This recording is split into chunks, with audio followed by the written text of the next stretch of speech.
Laurel and Hardy return next Wednesday in a double bill, The Perfect Day and Going Bye-Bye, starting at 10 to 12 here on BBC2. With only 2 more test matches to go in the Ashes series, BBC2 has live coverage of England, who are playing Australia in the 5th test from Edgbaston, and that begins in 10 minutes. Now on BBC2, a town portrait of Annock in Northumberland.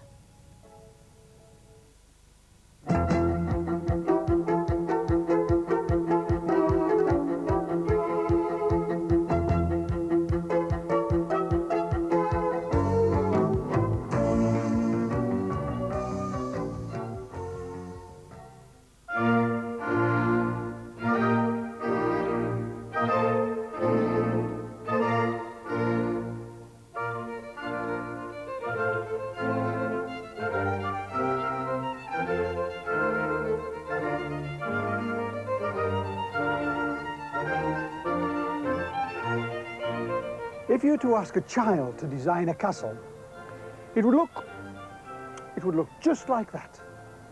Everybody's dream castle, guarding Annock against the naughty Scots for, 700, well, for a long time. But it's been the home of the Dukes of Northumberland since 1750. Now, the first Duke, well, he created this exquisite landscape setting, and he used the architect Robert Adam to create a light-hearted Gothic fantasy in the castle itself. The 4th Duke, on the other hand, clearly felt that this 18th century work was too flippant by half, and in his Victorian way turned it back into the serious medieval job that he thought it should be. But despite these swinging pendulums of changing taste, the place is still marvellous, and large parts of its original fabric remain intact.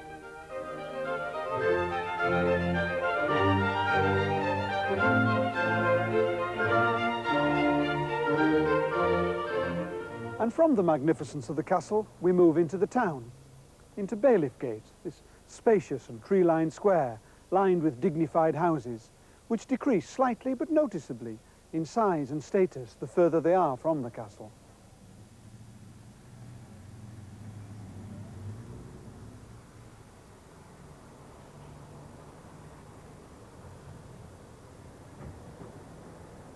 They're all lovely, not very old, late 18th century, early 19th, but entirely harmonious.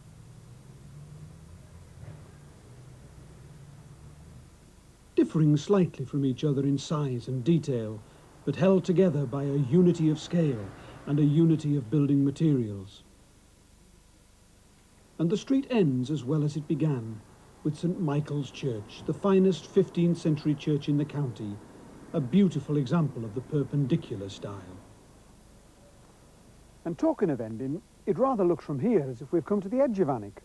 But before we go back to the town proper, there's another little town called Canongate.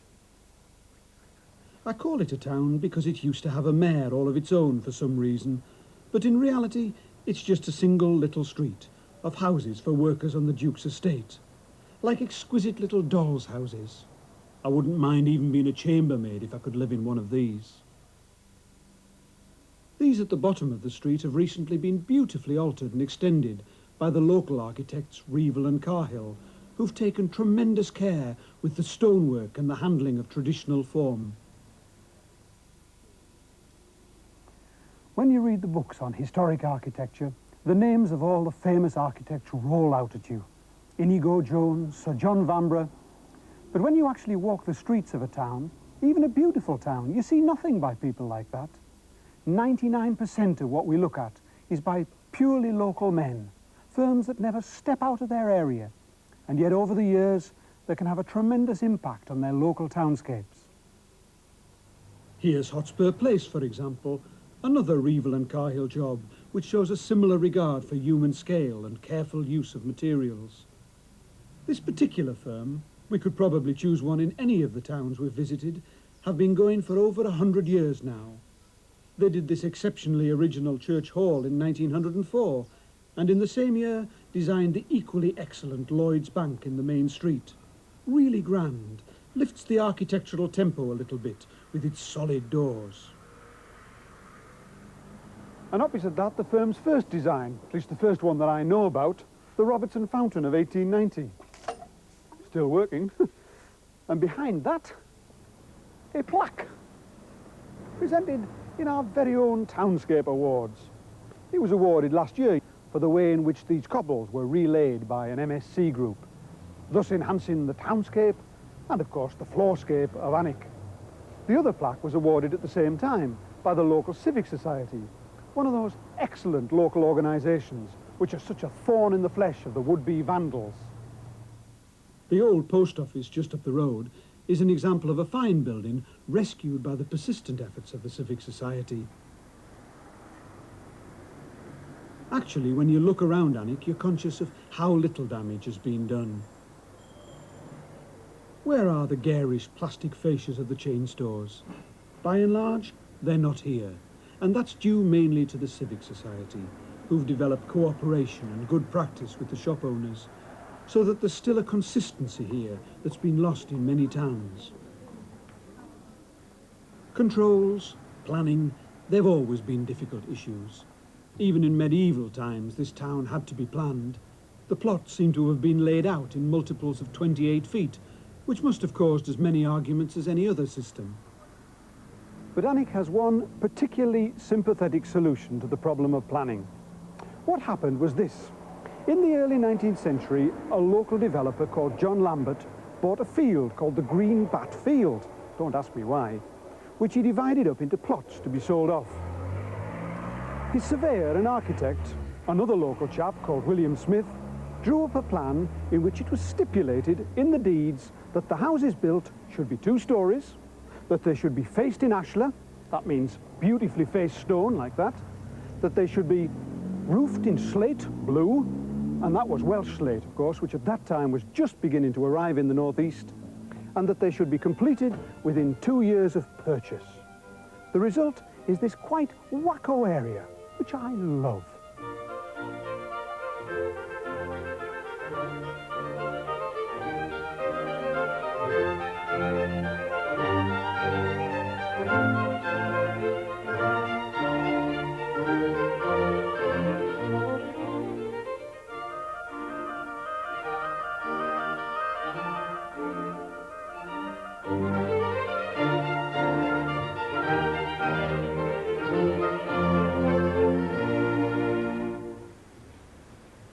The centrepiece of the Green Bat area is the Mechanics' Institute, designed in an exaggeratedly Greek style by that same William Smith, who was clearly the local chap of his day.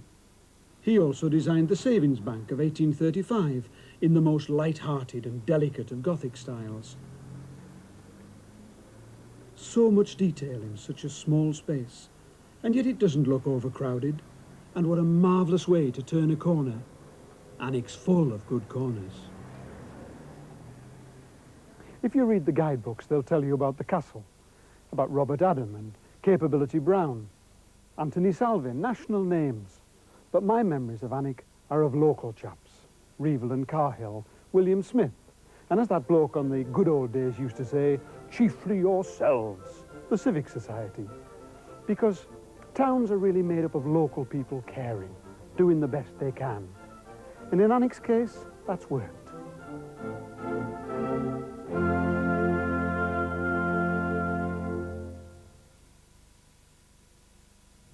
Abby infiltrates the conservation group that plans to fight her secret oil drilling operation in 10 minutes on BBC1 in Knots Landing. On BBC2 now, live coverage of the 5th Test between England and Australia from Edgbaston with Tony Lewis.